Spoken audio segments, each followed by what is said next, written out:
नमस्कार, आप सभी दर्शकों का बहुत बहुत स्वागत। आप देख रहे हैं जस्ट टीवी। मैं हूं नेहा शुक्ला। पूरी दुनिया जिस यात्रा को लेकर टकटकी लगा रही थी वो यात्रा संपन्न हो चुकी है और भारत और रूस के बीच दोस्ती की एक बार फिर से ऐतिहासिक मिसाल कायम की गई है। कुछ फैक्ट्स हैं और कुछ सवाल भी लेकर हाजिर हूँ। आइए शुरू करते हैं आज का कार्यक्रम स्ट्रेट टॉक। तो भारत और रूस के मजबूत इरादे तो दिख रहे हैं, लेकिन ट्रेड पर फोकस ज़्यादा दिख रहा है, ऊर्जा पर फोकस ज़्यादा दिख रहा है। और जिस बड़ी बड़ी डिफेंस डील की बात हो रही थी, ये तमाम घोषणाओं के बीच नदारद है। इसका पता नहीं चल सका कि आखिर भारत ने रूस से आधुनिक हथियार खरीद की कोई बड़ी डील की है कि नहीं। इसकी जानकारी मीडिया में कम से कम नहीं सामने आ सकी है। हालांकि दोनों ही लीडर्स जो है, प्रधानमंत्री नरेंद्र मोदी और रूसी राष्ट्रपति व्लादिमीर पुतिन, दोनों ने एक दूसरे की दोस्ती को फिर से सर माथे लगाया है और दोनों देशों में ट्रेड को लेकर बड़े बड़े सहयोग की भी बातें दोनों लीडर्स ने एक ज्वाइंट प्रेस कॉन्फ्रेंस में कही है। आइए पहले आज हम अपने जो मेहमान हैं स्ट्रेट टॉक के साथ जुड़ चुके हैं उनका स्वागत कर लेते हैं और उसके बाद तमाम जो समझौते हुए हैं, तमाम जो सहयोग की बातें हुई हैं, ट्रेड की बात हुई है, रूस से तेल खरीदने की बात हुई है और एक नए ट्रेड रूट की बात हुई है, इनको समझेंगे। आइए स्वागत कर लेते हैं। हमारे साथ जुड़ रहे हैं जियो पॉलिटिकल एनालिस्ट हैं डॉक्टर प्रमोद पावा, हमारे साथ जुड़ रहे हैं professor Brahmadeep Alune, foreign issues expert हमारे साथ, हरविंदर सिंह जुड़ रहे हैं इकोनॉमिस्ट, और हमारे साथ डिफेंस एक्सपर्ट जुड़ रहे हैं कर्नल अनुराग शुक्ला। आप सबका बहुत बहुत स्वागत है। और शुरुआत में प्रोफेसर ब्रह्मदीप आपसे करना चाहती हूँ। जिस यात्रा की जो थी आहट को लेकर भारत में काफ़ी एक्साइटमेंट लग रही थी। पुतिन आए तो प्रधानमंत्री एयरपोर्ट पहुंच गए उनके स्वागत के लिए और कहा जा रहा था कि क्योंकि अमेरिका एक स्ट्रैटेजिक प्रेशर बना रहा है और इस पर प्रधानमंत्री नरेंद्र मोदी की विदेश नीति की जो है ये परीक्षा है। तो क्या परीक्षा में पास हो चुके हैं प्रधानमंत्री नरेंद्र मोदी और उनकी विदेश नीति ने जो है वो साबित कर दिया है कि भारत की जो भूमिका है, अगर ग्लोबल साउथ की बात करें या फिर पूरी दुनिया जिस तरीके से मल्टीपोलर वर्ल्ड में बदल रही है, उसमें भारत के बड़ी भूमिका फिर से स्थापित होती है। जी जी देखिए, ये जो पुतिन की यात्रा है ये एक वार्षिक जो समझौता हुआ है 2000 से, ये वो यात्रा है जिसमें दोनों देशों के जो राष्ट्राध्यक्ष वे एक दूसरे के देशों की यात्रा करते हैं। लेकिन इस यात्रा को ज्यादा महत्व इसलिए मिल रहा है क्योंकि रूस यूक्रेन युद्ध के बाद शुरू होने के बाद पहली बार आ रहे हैं पुतिन। ऑपरेशन सिंदूर हुआ उसके बाद आ रहे हैं। उसके बाद जो है वो जो ट्रम्प का टैरिफ वार है उसके बाद आए हैं पुतिन। तो ये एक सांकेतिक यात्रा है जिसमें भारत ने यह संदेश देने की कोशिश की है कि हम रणनीतिक स्वायत्तता का ध्यान रखेंगे, हम ट्रम्प के दबाव में नहीं आने वाले। क्योंकि खासकर आपने नेटो को भी देखा और ट्रम्प को भी देखा, दोनों की आवाजों में यह था कि भारत किसी कीमत पर रूस से व्यापार को बंद कर दे। अब भारत ने रूस से व्यापार को प्रभावित तो किया है और वो पुतिन ने बाकायदा स्वीकार भी किया है, लेकिन दुनिया को दिखाना था कि न तो रूस दबाव में आ रहा है, नहीं भारत दबाव में आ रहा है, तो बेहतर तरीके से दिखाया। और सबसे बड़ी बात है कि कुछ एक दो डील जो अच्छी हुई है उसमें हिंद महासागर से एक नया रास्ता और हमने जो है वो खोज लिया है। एक रास्ता G20 के समय खोजा था जिससे हम मध्य पूर्व से यूरोप में प्रवेश कर रहे थे। अब वो रूट थोड़ा लंबा हो रहा था तो हमने दूसरा रूट खोजा है जो तकरीबन यूरोप जाने के लिए छोटा रूट है। तो अब हम जो है वो आर्कटिक, चूंकि यूरोप एशिया और जो है उत्तर अमेरिका को छूता है ये पूरा आर्कटिक महासागर, तो इस रूट को हमने खोजा है। उसके साथ ही साथ ठीक है, कुछ न्यूक्लियर प्लांट को लेकर बात हुई है। तो ये यात्रा मुझे जितना लगता है ये संदेश देने की कोशिश की गई है कि जो भारत और रूस के संबंध बहुत मजबूत है और किसी भी प्रभाव से दूर है वो। हाँ, लेकिन एक बात अच्छी लगी मुझे, जो रूस का एक बयान आया था जिसमें उन्होंने कहा था कि हम जो है चीन से हमारे सीमा पार संबंध है और ये भारत पर डिपेंड करता है कि भारत हमसे कैसे संबंध बनाना चाहता है। तो ये मनोवैज्ञानिक बढ़त लेने की कोशिश थी रूस की चीन पर, क्योंकि चीन पर उसकी निर्भरता बनी है और रूसी इस बात को ज्यादा पसंद करते नहीं है। तो भारत को, जैसे ट्रंप ने चीन के खिलाफ भारत को विकल्प के तौर पे देखा था, तो ऐसा लग रहा है कि एक बार फिर पुतिन भारत पर दाव लगाने जा रहे हैं। लेकिन जब अभी डील की घोषणा हुई है, बहुत सारी चीजें कही है, तो उसमें कुछ ऐसा लगता नहीं है कि बहुत बहुआयामी हुई है।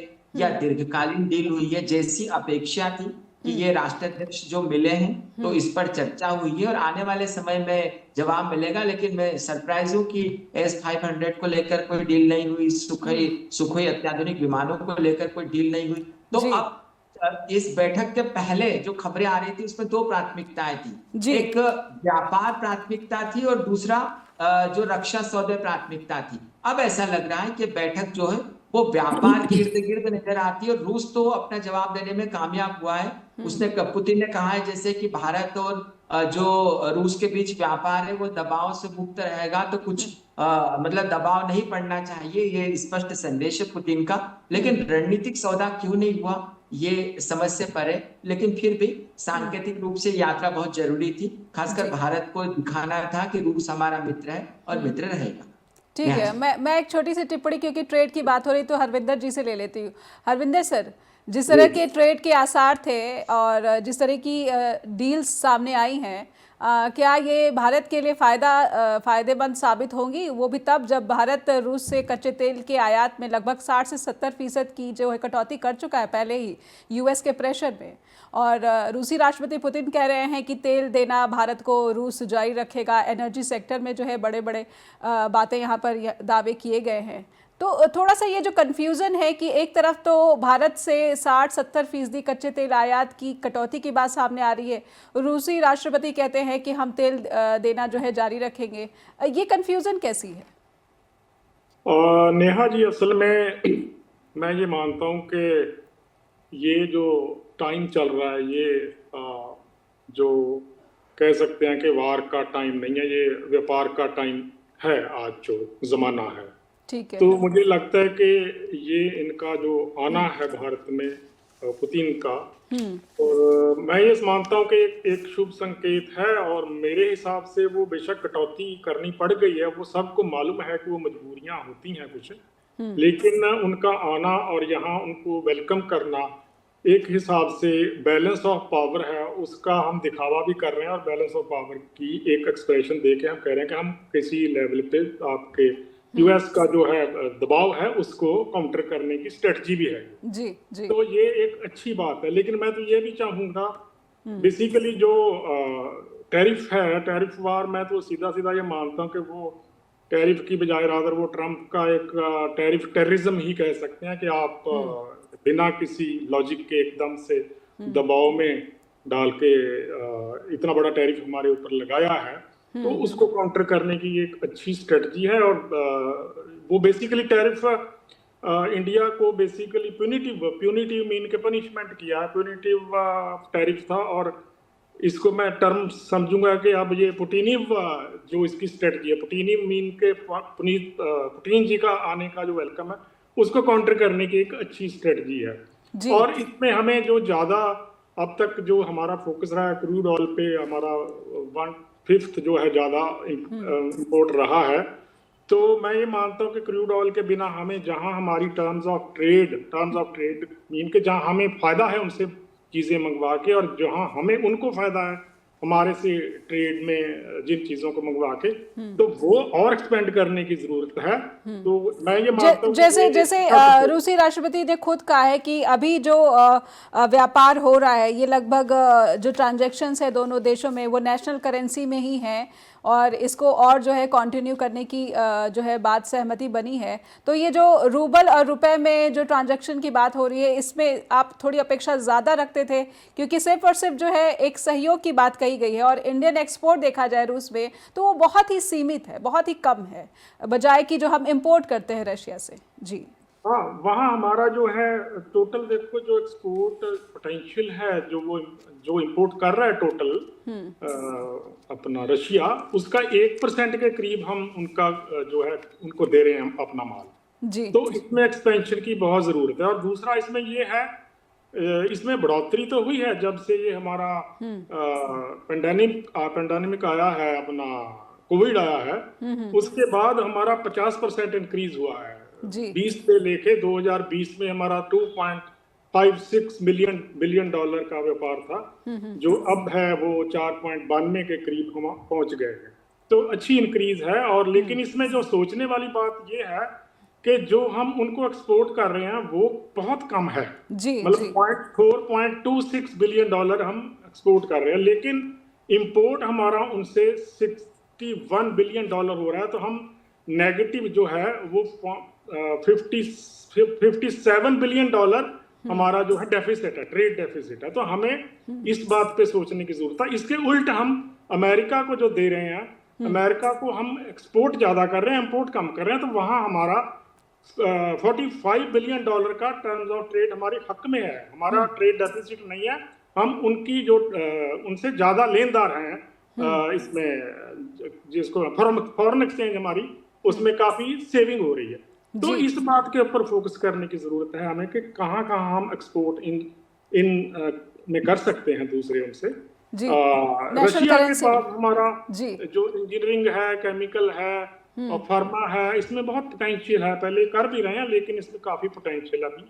चलिए, जो 2030 तक का कोऑपरेशन जो उम्मीद जताई जा रही है और कहा जा रहा है कि $100 बिलियन तक लेकर जाएंगे, तो इसको कैसे देखा जाएगा? एक ब्रेक के बाद लौटते हैं और हमारे साथ डॉक्टर प्रमोद पाहवा जुड़े हुए हैं, अनुराग शुक्ला जुड़े हुए हैं, उनसे लौटेंगे और सवालों का सिलसिला आगे बढ़ाएंगे और समझने की कोशिश करेंगे कि डिफेंस और स्ट्रैटेजी में भारत और रूस की ये जो दोस्ती है वो चीन और अमेरिका को कितनी मिर्ची लगाती दिख रही है। एक ब्रेक के बाद लौटते हैं।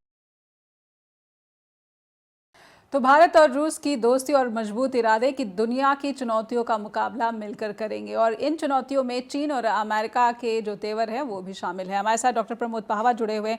प्रमोद सर, पीएम मोदी की तारीफ की जा रही है, खास करके जब से संयुक्त प्रेस वार्ता हुई है, जानकारियां साझा की गई हैं, उनके आलोचक भी पीएम मोदी की विदेश नीति की तारीफ कर रहे हैं। आपकी टिप्पणी, आपका आकलन? एक पंजाबी में कहावत है, सदके मासी गोले मासी पनेहा रोटी कारजा खासी। मतलब मासी जो है अपने भांजे के आने पे बहुत खुश है, उसका दिल बाग बाग है, लेकिन भांजा उसके यहाँ से कुछ नहीं खाएगा, अपने घर ही जाके खाना खाएगा, वो कुछ नहीं खिलाने वाली है। हम सदियों से देख रहे हैं कि जितने भी युद्ध हुए हैं, चाहे वो तांबे के हथियारों से होते हों या आधुनिक हथियारों से होते हों, जितने भी राजाओं के, कॉलोनियों के या कबीलों के युद्ध थे, वो उसके पीछे आर्थिक ही रीजन रहा है। पहले माल मवेशी चुराने के लिए होते थे, शिकार चुराने के लिए होते थे, फिर वो पैसे के लिए हो गए, डॉलर के लिए हो गए। तो अल्टीमेटली रिजल्ट वही निकलता है कि सारी बातें ठीक है, बहुत अच्छा है, हम नाच लिए, गा लिए, जफियां पफियां कर ली, हमें हमारे हाथ में क्या आया? हम 800 करीब टोटल हमारा $900 बिलियन के करीब एक्सपोर्ट होता है, और उसमें से आप मान के चलें कि 400 हमारी सर्विस से होता है, बाकी हम अमेरिका को और यूरोप को देते हैं। तो हम उसको इग्नोर करके रूस से कुछ नहीं कर सकते, कमा नहीं सकते, और हम अमेरिका को छोड़ भी नहीं सकते। लेकिन रूस को इसलिए नहीं छोड़ सकते कि हमारी अभी तक की सामरिक आवश्यकताएं और हमारी जरूरतें ये पूरा करते रहे हैं, और हमेशा से एक प्रूव्ड दोस्त रहा है। लेकिन रूस और चीन के बीच में नो लिमिट एग्रीमेंट है साझेदारी का। तो अगर कभी ऐसी बात होती है, युद्ध की बात होती है या हथियारों की बात होती है, तो नेचुरली रूस उसी कंडीशन में आएगा जो 1962 में आया था। तब उसने बोल दिया था कि चीन हमारा भाई है और भारत हमारा दोस्त है, इसलिए हम न्यूट्रल हो जाते हैं। अगर रूस हमारी तरफ आ रहा है तो रूस पाकिस्तान की तरफ भी जा रहा है, जबकि आजादी के बाद से हमारा स्फीयर ऑफ इन्फ्लुएंस रूस सोवियत संघ की तरफ था जी। और एक हिसाब से अगर हम थर्ड वर्ल्ड के लोग हैं तो हम लोग माने तो हम इन्फ्लुएंस में रशिया के ही थे या उसी के पाले में थे। अब हम पाला बदल के हमने सारे अंडे एक टोकरी में रख लिए, और आज लास्ट मोमेंट पर हम सोच रहे हैं कि हम इसका कोई डिसीजन या कोई इसका रिजल्ट ले लेंगे। तो मुझे नहीं लगता कि कोई बहुत अच्छा है या बहुत। तो क्या सिर्फ और सिर्फ स्ट्रैटेजिक ऑटोनॉमी साबित किया गया इस पूरे ट्रिप पर? प्रधानमंत्री नरेंद्र मोदी की भी जो स्ट्रैटेजिक एक बढ़त है वही दिखी आपको? क्योंकि ट्रेड में जब बात यहाँ पर हेल्थ केयर सहयोग और पर्यटन को बढ़ावा देने के लिए रूसी नागरिकों या फिर ऐसे कोई समूह को 30 दिनों के लिए ई वीज़ा देने की जो बात हुई है, या फिर फूड सेफ्टी को लेकर, यूरिया का प्लांट लगाने को लेकर जो डील हुई है, इन सबको कैसे देखते हैं आप? हम इसको आप ऐसे क्यों नहीं देखते कि ये पुतिन की अपनी सक्सेस है? पुतिन के ऊपर उसको युद्ध अपराधी मान के और पूरी वर्ल्ड के अंदर उसके ऊपर बैन लगा हुआ है। जी। तो अगर राष्ट्रपति पुतिन आए हैं तो उन्होंने बताया है कि मैं सबसे बड़ी आबादी वाले देश में भी होके आया हूं, जो जो जिससे उखड़ना हो उखाड़ लो। तो ये तो पुतिन के हित की यात्रा है। भारत के हित में क्या है? हमें तो अपने इंटरेस्ट देखने हैं। तो अगर हम अपने इंटरेस्ट में पुतिन से कुछ नहीं ले सके इन सब के एवज में, तो फिर उसका क्या फायदा हुआ? आपको मैं याद करा दूं कि 2019 में 2019 में हमारे 5 मुख्यमंत्री जी और वैष्णव करके जो मिनिस्टर हैं, ये रशिया गए थे और इन्होंने वहां एग्रीमेंट किया था कि इन 5 राज्यों के मुख्यमंत्रियों की कृषि की उपज वहां जाएगी, मक्का जाएगा, ये जाएगा, वो जाएगा, और वो ऑन एनी कॉस्ट 2025 तक इम्प्लीमेंट होकर एग्जीक्यूट हो जाना था। आज 2025 लगभग खत्म होने वाला है और उसका कहीं जिक्र भी नहीं होता। जी तो खाली एमओयू साइन करने से या जबानी जमा खर्च करने से कुछ नहीं होता। मेन तो वही है कि लास्ट में हमारे हाथ में क्या आता है, रिजल्ट क्या आता है। अगर हम अमेरिका के दबाव में रूस से तेल लेना बंद कर देते हैं, जैसे हमने ईरान से बंद कर दिया, जैसे हमने अमेरिका के दबाव में आकर चाबार के बंदरगाह पर अपना लाखों करोड़ों रुपए का इन्वेस्टमेंट जीरो कर दिया, तो फिर ये हमारी कमी है। हम तो तब मानते जब हमारे महान प्रधानमंत्री 56 इंच का सीना दिखा के और लाल लाल आंखें लेके बैठते और सामने से पूछते ट्रंप को भी और पुतिन को भी कि तू कौन होता है बे, हम हैं। लेकिन ऐसा हुआ नहीं। जी, अनुराग सर से पूछ लेते हैं। अनुराग सर, बड़ी बातें हो रही थी डिफेंस डील को लेकर, लेकिन ऐसा कुछ हुआ नहीं, कोई भी घोषणा नहीं हुई कि कोई बड़े लड़ाकू विमानों की खरीदारी भारत करने जा रहा है, तकनीक ट्रांसफ़र तक की बात हो रही थी। इसी तरह का कोई भी जो है समझौता या फिर ऐसी घोषणा सामने नहीं आ सकी। अनुराग सर, कैसे देखते हैं डिफेंस सेक्टर में? नहीं, डिफेंस सेक्टर के मामले में तो मैं कहूंगा कि बहुत अच्छी प्रोग्रेस चल रही है हमारी साझेदारी की, रूस की और इंडिया की। अगर कोई घोषणा नहीं हुई, इसका ये मतलब नहीं है कि हमारी प्रोग्रेस रुक गई है या कोई कमी आई है। अगर आप पिछले 1 साल की ही बात करें तो हमारे को कई ऐसी टेक्निक हमें जो रशिया ने दी है, जिसकी वजह से हमारा युद्ध का जो करने का सक्षमता ही है। अगर आपने सिंदूर में देखा होगा तो सिंदूर में भी हमने S4 से काफी तगड़ा दिया था इनके पाकिस्तानियों को। हाँ, तो ये भी इन्हीं का है। अगर आज हम डिस्कस करना चाहते हैं कि S500 हमें क्यों नहीं मिल रहा, S57 के ऊपर हमारी बातें क्यों नहीं हो रही, तो ऐसा नहीं है, इसके ऊपर टाइम लगता है थोड़ा सा। अगर इवेल्युएशन चल रही है, हमारा ऐसा है कि हमारे पास 4-5 प्लेटफॉर्म है, हम एक प्लेटफॉर्म पे नहीं जी रहे हैं। हमारे पास रशियन प्लेटफॉर्म भी है, हमारे पास राफेल है, आप ये अनुराग सर, क्या आप ये कह रहे हैं कि भारत की तरफ से जो है ढील बरती गई है, रूस की तरफ से नहीं? नहीं, ऐसा नहीं है। We are evaluating. हम लोग जानना चाहते हैं कि हमारे हित में सबसे बेस्ट हथियार कौन सा है। अगर हम हथियार की बात करते हैं तो उसका प्लेटफॉर्म देखा जाता है। प्लेटफॉर्म देखने का मतलब है कि लॉन्ग रन में अगले 20-30 साल में हम उसको कैसे सस्टेन कर पाएंगे। क्योंकि आज हम भारत की जो नई नीति है वो आत्मनिर्भर की नीति है, जिसमें हम किसी दूसरे देश पे डिपेंडेंट नहीं रहना चाहते, ना किसी स्पेयर पार्ट पे, ना किसी टेक्नोलॉजी पार्ट पे, और ना ही किसी ओवरऑल के लिए। तो हम इस एंगल से देख रहे हैं कि अगर हम कोई नया एयरक्राफ्ट लेते हैं या नया कोई मिसाइल लाते हैं तो अगले 20 साल तक उसको कैसे सस्टेन करेंगे। ट्रांसफर ऑफ टेक्नोलॉजी आएगी तो हम किस लेवल पे है कि उसको सस्टेन कर पाएंगे कि नहीं, कितना पैसा हमारा लगेगा, क्या हमारे को एक्स्ट्रा लगाने की जरूरत है या जो एग्जिस्टिंग प्लेटफॉर्म है उसी को अपग्रेड किया जाए। तो बहुत सारी चीजें होती हैं और इसके ऊपर ऑलरेडी बातें चल रही हैं। अगर आपने देखा होगा थोड़े दिन पहले की बातें, इंडिया के अंदर SU-57 आया था, हमारे ऊपर डिस्प्ले करके गए थे, लेकिन उस समय भी हमने कोई इसके ऊपर डिसीजन नहीं दिया था। We are still analysing it. आज भी हम उसको देख रहे हैं। और जहां तक रूस की और इंडिया की सैनिक शक्ति की बात करते हैं तो ये हमारा बहुत पुराना रिलेशन है, बस तकरीबन 70 साल से ज़्यादा हो चुका है। और रूस ने भी हमें बहुत सही टाइम पे हेल्प किया है। और जब ये आप वेस्टर्न वर्ल्ड की तरफ देखते हैं, अमेरिका की तरफ से देखते हैं, तो कभी कभी जैसे आप कारगिल वॉर में भी देखा होगा, जैसे ही युद्ध होता है वेस्टर्न पावर हमारा साथ छोड़ देती हैं। और इसी को देखते हुए आज हम इस स्टेज पर पहुंचे हैं कि हम आत्मनिर्भर की बात करते हैं। हमारा जो सैटेलाइट सिस्टम है, 1999 की बात मुझे आज तक याद है कि जब सबसे पहले वॉर शुरू हुई थी तो सबसे पहले वेस्टर्न पावर्स ने हमारी सैटेलाइट फीड काट दिया था पूरा का पूरा। और आज 20 साल बाद हम फक्र के साथ कह सकते हैं कि भारत का खुद का नेविक सिस्टम है, खुद का एक सैटेलाइट नेविगेशन सिस्टम है। तो धीरे धीरे हम आत्मनिर्भर की तरफ बढ़ रहे हैं और जिस जगह से जहां से हमें सपोर्ट मिलेगा हम उसकी तरफ अपने। लेकिन अनुराग सर, आमतौर पर जब राष्ट्राध्यक्षों की यात्रा होती है तब जो बातचीत चल रही होती है वो निर्णायक मोड़ पर आती है और फिर ऐलान किया जाता जाता है। इसलिए अपेक्षाएं बढ़ गई थी कि स्वयं पुतिन आ रहे हैं भारत, खास करके यूक्रेन युद्ध जब चल रहा है तब आ रहे हैं भारत, और फिर किसी बड़े डील की पूरी संभावनाएं थी। और इसका ना होना कहीं ना कहीं ये दर्शाता है कि शायद रूस से हथियारों की ये जो डील है कहीं अटक गई है।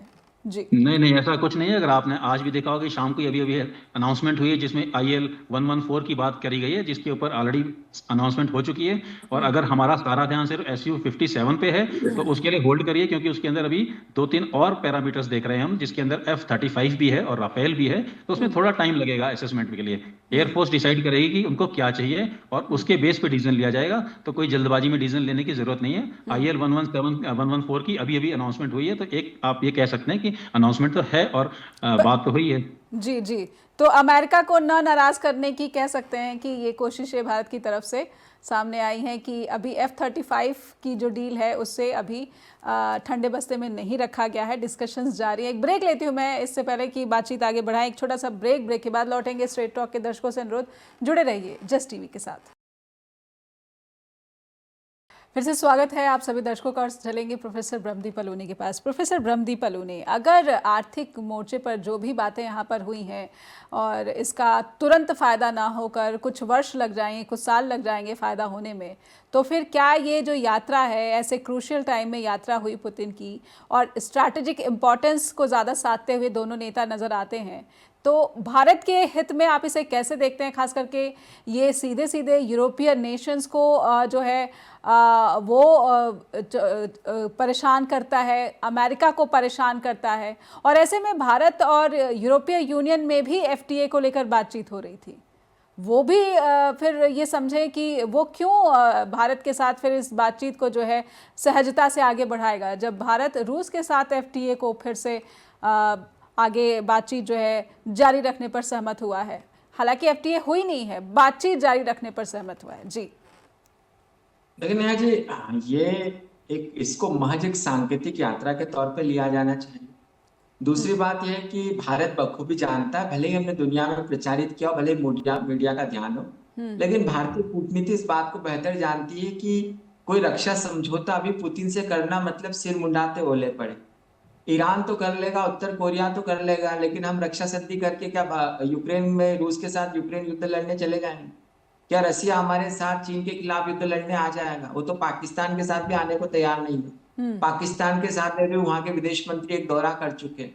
तो हाँ, लेकिन देखिए इस दौरे से क्या हासिल किया जा सकता है, क्या किया जा सकता था, ये बहुत अच्छा सवाल है आपका। इस दौरे में यदि फ्री ट्रेड एग्रीमेंट हो जाता तो हम यूरोप पर दबाव बनाने में कामयाब हो जाते। सबसे बड़ी बात है कि जो हमारी अमेरिका ने टेक्सटाइल जो मार्केट है, इंडस्ट्री, उसको बर्बाद कर दिया, मतलब प्रभावित तो बहुत किया है। ऐसे में जो रूस के जैसे आर्मेनिया को आप ले ले या बेलारूस को ले ले, तो वहां पर हमारे लिए टेक्सटाइल के लिए बहुत बड़ा मार्केट मिल सकता है। वो ऐसे देश है जैसे बेलारूस ठीक ठाक देश है, तो वहां पर उधर हम देख सकते हैं। दूसरी बात यह है कि हम जो दूसरी सबसे बड़ी जो फायदे का सौदा लगता है इस समूचे मसले पर, कि तेल को लेकर यदि क्या हम कम कीमत पर तेल खरीद पाएंगे, जिसके बारे में बात कही गई है। तो हमारे यहाँ पर अब सार्वजनिक कंपनियों के साथ साथ प्राइवेट कंपनी भी तेल खरीदती है। अब कोई प्राइवेट कंपनी किसी प्रतिबंधित कंपनी से तेल कैसे खरीद सकती है? रिलायंस का सिर्फ फायदा रसिया तक नहीं है, रिलायंस तो अमेरिका में भी अपना काम कर रहा है, यूरोप में भी अपना काम कर रहा है। तो यदि रिलायंस ने इसकी कोई हिमाकत की तो क्या यूरोप उस पर प्रतिबंध नहीं लगाएगा? तो उसको लेकर कोई क्लैरिटी नजर आती नहीं है। तीसरी बात यह है कि हाँ, हमारे यहाँ के लोगों को यदि रोजगार मिलता है रसिया में जाके, लेकिन रसिया की जो इकोनॉमी है वो बहुत बदहाली का शिकार है। वहां पर लोगों के पास पैसा नहीं है, तो हमारे लोग वहां पर रोजगार के लिए जाएंगे, और तब जबकि रोजगार जो लोग कुछ गए विद्यार्थी और जो यूक्रेन युद्ध में झोंक दिए गए, तो ऐसी तमाम आशंकाएं बरकरार हैं। लेकिन फिर भी कोई समझौता, बहुत बड़ी डील नहीं हुई हो, लेकिन फिर भी रूस जो पुतिन में मानता यूरोप को आंखें दिखाने का, नेटो के अध्यक्ष ने भारत को धमकी दी थी कि रूस से संबंधों को तोड़ दे। तो हमने पुतिन का स्वागत करके बहुत अच्छा काम किया, इसलिए भी क्योंकि रूस और यूरोप और अमेरिका को ये दिखाना है कि उनके अनुसार ये दुनिया नहीं चल सकती। इस कारण से इस यात्रा बहुत बेहतर यात्रा है।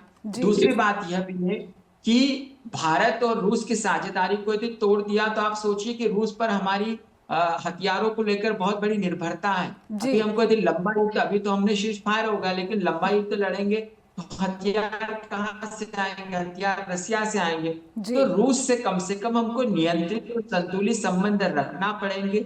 और इस कठिन टाइम पे यदि पुतिन को हमने बुलाया है तो निश्चित तौर पर रूसियों में हमारे प्रति विश्वास जगेगा। उस विश्वास को हमने बीच में खोया था। ट्रम्प जिसके बारे में पाहवा सर कह रहे थे कि एक ही टोकरी में सारे हमने फल फ्रूट सब लाके जमा कर दिए थे, तो उन फलों को अलग अलग करना पड़ेगा। तो अब पुतिन का भरोसा जागेगा।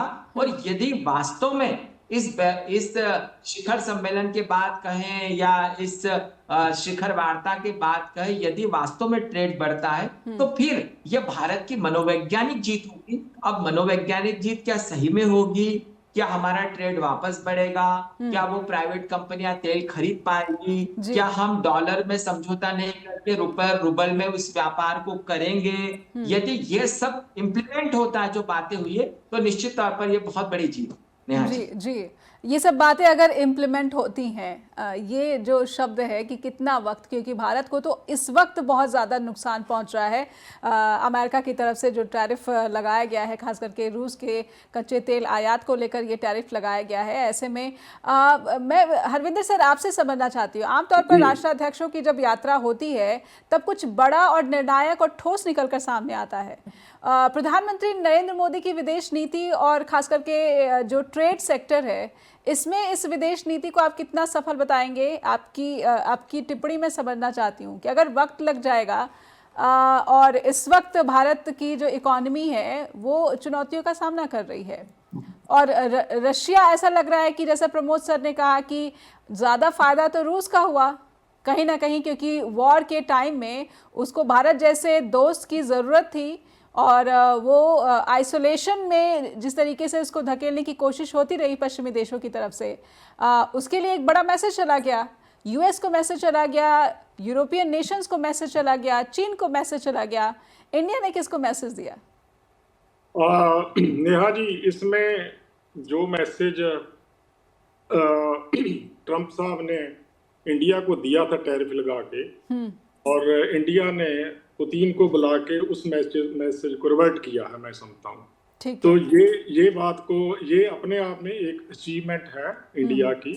इसमें समझौता देर में हो, थोड़ा लेट हो जाए, मोडालिटीज वर्कआउट हो जाए, लेकिन हमने ये तो साबित कर दिया ना एक दफा के जो आपका प्रेशर था इंडिया के ऊपर कि उससे आप अलग थलग पड़ जाओ उनसे, रशिया से, वो अलग थलग पड़ने की बजाय हम उनके साथ, और हमारी विदेश नीति पर किसी बड़ी ताकत का प्रभाव नहीं है, हम अपने फैसले खुद लेते हैं, हम अपने अंतर्राष्ट्रीय संबंध खुद स्थापित करते हैं। जी, ये कूटनीति के हिसाब से भी एक अच्छी अचीवमेंट है और हमारे साथ उनकी सॉलिडरिटी प्रूव हुई है। तो हमने एक मैसेज दिया है जो मतलब वर्ल्ड को भी मैसेज गया है कि, और मैं ये मानता हूँ कि आज के जमाने में हमें, आज तो मैं मानता हूँ कि इतना हालात बुरा हो चुका है कि जो आपका दुश्मन नहीं बना उसको दोस्त ही समझो आप।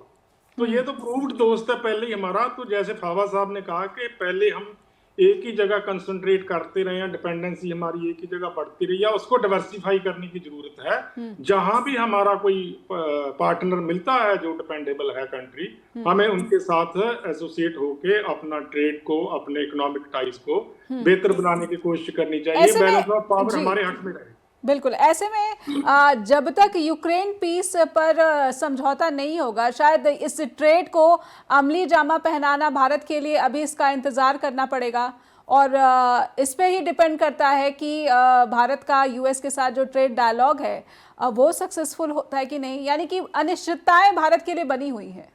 ये ऐसे होता है, कभी हमें 2 स्टेप आगे लेने पड़ते हैं, पीछे एक साइड में, ये स्ट्रेटेजिक तरीके होते हैं, लेने पड़ते हैं। हम स्ट्रेट फॉरवर्ड नई पॉलिसीज बनती तो बहुत बड़े कॉम्प्लिकेटेड इशू होते हैं। लेकिन मैं ये मानता हूं कि हम सीधा झुकाव, हमने उनके झुकाव में यूएस के नहीं आए अभी। हमने उनको बुला के ये मैसेज दिया है कि हम आपकी बात का बेशक डायरेक्टली रिवोल्ट नहीं कर रहे, लेकिन हम आपकी बात पूरी मानने को भी तैयार नहीं है। तो हम अपने ट्रस्टेड पार्टनर को आपकी पनिशमेंट के बावजूद भी हम उनको लूज नहीं करना चाहते। तो this is a good message. ठीक है। एक सवाल बिल्कुल संक्षेप में, ब्रेक का इशारा हो रहा है। $100 बिलियन, क्या ये जो ट्रेड है, जो कि भारत के लिए अभी डेफिसिट का जो है सौदा बना हुआ है, घाटे का सौदा बना हुआ है, इसे पूरा किया जा सकता है 2030 तक? 25 में हम ये बातचीत करें, 25 खत्म हो चुका है। बिल्कुल किया जा सकता है, बिल्कुल किया जा सकता है। हमारा जो बेसिकली अभी तक ट्रेड है वो हाई वैल्यू सेक्टर में है ज्यादा। तो लेबर इंटेंसिव सेक्टर है, जो जहां एम्प्लॉयमेंट भी जुड़ा है, आम लोगों की भलाई जुड़ी हुई है, वो सेक्टर है। जैसे टेक्सटाइल है, हमें पनिश किया गया है उसका टेक्सटाइल में यूएसए ने, तो उसका काउंटर हमें इधर से उसको मतलब हमें कंपनसेशन मिल सकती है। लेबर इंटेंसिव सेक्टर है ये, टेक्सटाइल का बहुत स्कोप है, लेदर में बहुत स्कोप है, हैंडीक्राफ्ट में बहुत स्कोप है, और प्रोसेस्ड फूड है, इसमें बहुत स्कोप है।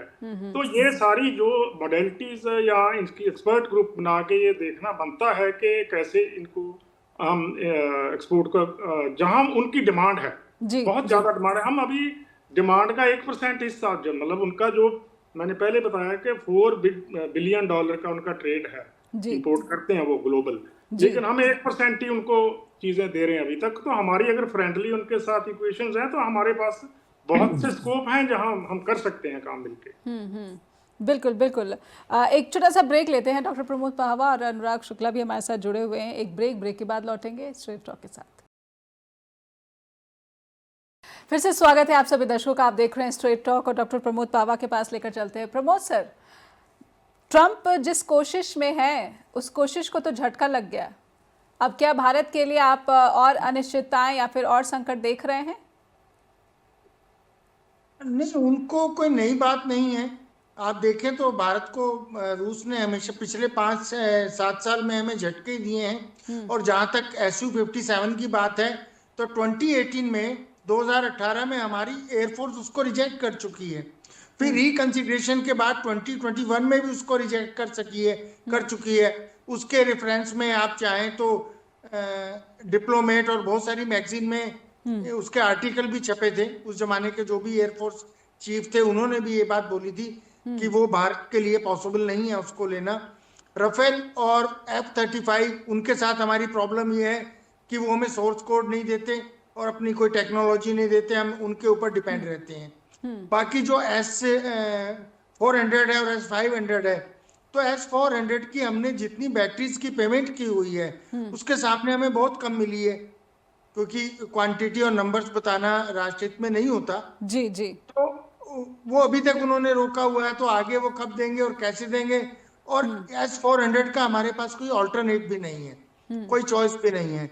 मैं फिर से यही कहूंगा कि पिछले 10 साल में हमारी विदेश नीति सिर्फ अंधेरे में लाठी मारती रही, उसके अलावा कुछ नहीं किया गया।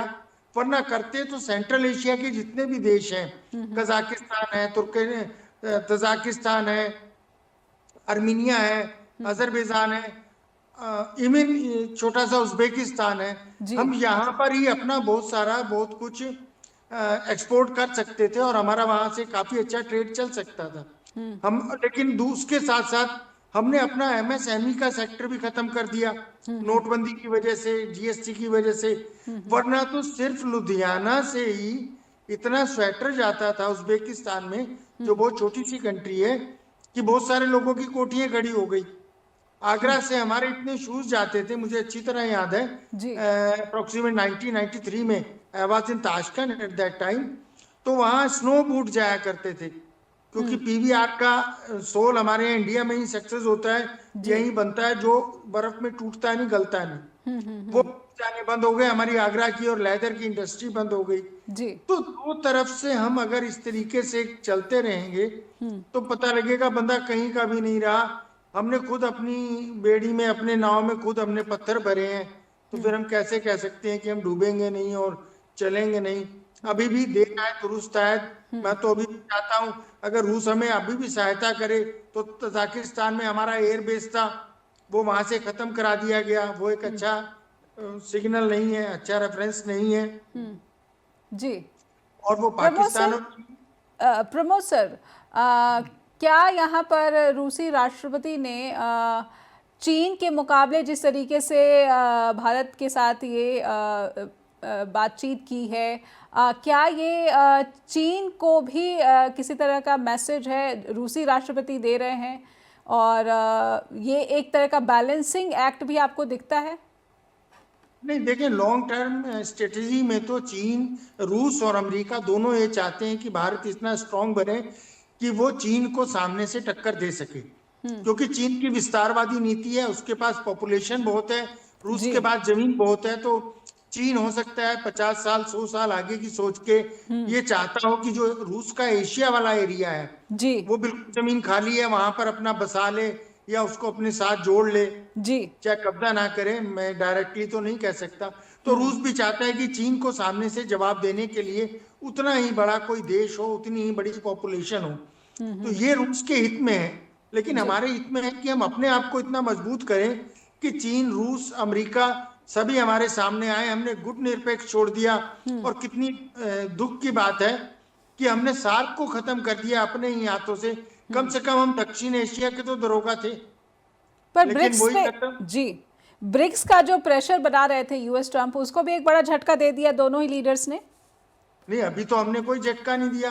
अगर हम रूस के साथ रुपया रूबल का व्यापार कर रहे हैं तो इनडायरेक्टली हम उस चीज को एक्सेप्ट कर रहे हैं, ब्रिक्स वाली स्ट्रेटेजी को और डी डॉलराइजेशन को। जी जी, हालांकि ये भारत के लॉन्ग टर्म में हित में नहीं है कि हम रुपए और रूबल का व्यापार करते हैं, क्योंकि उनका रुपया हमारे पास ही जमा रहता है और वो 100% फ्री होते हैं हमारी कोई भी एसेट खरीदने के लिए या इन्वेस्ट करने के लिए। चीन ने ऐसा ही किया था, उसने धीरे धीरे करके अमेरिका की कंपनियां खरीदनी शुरू कर दी थी, जिसमें सबसे पहली IBM कंप्यूटर था, सबसे पुराना। आज वो चीन का वहां पर इतना होल्ड हो गया है साइबर हब में अमेरिका के अंदर।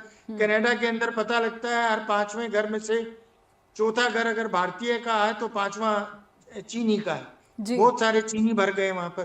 तो हमें इन चीजों को बहुत लॉन्ग टर्म में ध्यान रखना चाहिए। तकलीफ क्या होती है कि हमारी जो सरकार है ये बड़ा शॉर्ट टर्म स्टेप लेती है, बहुत छोटी सी बात 2 दिन 4 दिन की, चलो ये 5 साल निकल जाए, आगे देखेंगे क्या होगा, वो विदेश नीति में तकलीफ दे होता है। बहुत बहुत धन्यवाद करना चाहती हूँ डॉक्टर प्रमोद पवार आपका भी, और हरविंदर सर आपका भी, प्रोफेसर ब्रह्मदीप पल्लूने और अनुराग शुक्ला का भी बहुत बहुत आभार। आपने समय दिया, स्ट्रेट टॉक के साथ जुड़े। भारत और रूस की दोस्ती की मिसाल तो दशकों पुरानी है, लेकिन इस वक्त जब खास करके दुनिया मल्टीपोलर वर्ल्ड में बदल रही है और भारत अपनी स्थिति मजबूत करना चाहता है, खुद को विश्व गुरु बनाने की कोशिशें भारत कर रहा है, लेकिन चीन का प्रभाव जो है दुनिया पर ज़्यादा गहरा रहा है। यूएस कोशिश कर रहा है कि वो चीन को प्रभावशाली ना होने दे। रूस भी, उसकी जो शक्तियां हैं वो जिस तरीके से कोशिश की गई कि उसको अलग थलग किया जाए, वो कोशिश नाकाम हुई है। ऐसे में रूस और भारत दोनों की जो दोस्ती है ये पूरी दुनिया में पीस हो या फिर संघर्ष हो, बहुत ही इंपॉर्टेंट रोल प्ले करती है। और इसीलिए जब जनवरी में ब्रिक्स की अध्यक्षता भारत करेगा तो इससे लेकर एक और नया आयाम जुड़ता हुआ देखा जाएगा। आप दर्शक क्या समझते हैं इस मित्रता को लेकर, या फिर जो डील्स हुई हैं दोनों देशों के बीच उसे लेकर? आप अपनी समझ, अपनी बात हम तक लिखकर पहुंचाएं। info@justbroadcasting.com या फिर neha@justbroadcasting.com पर भी फीडबैक शेयर कर सकते हैं। नमस्कार।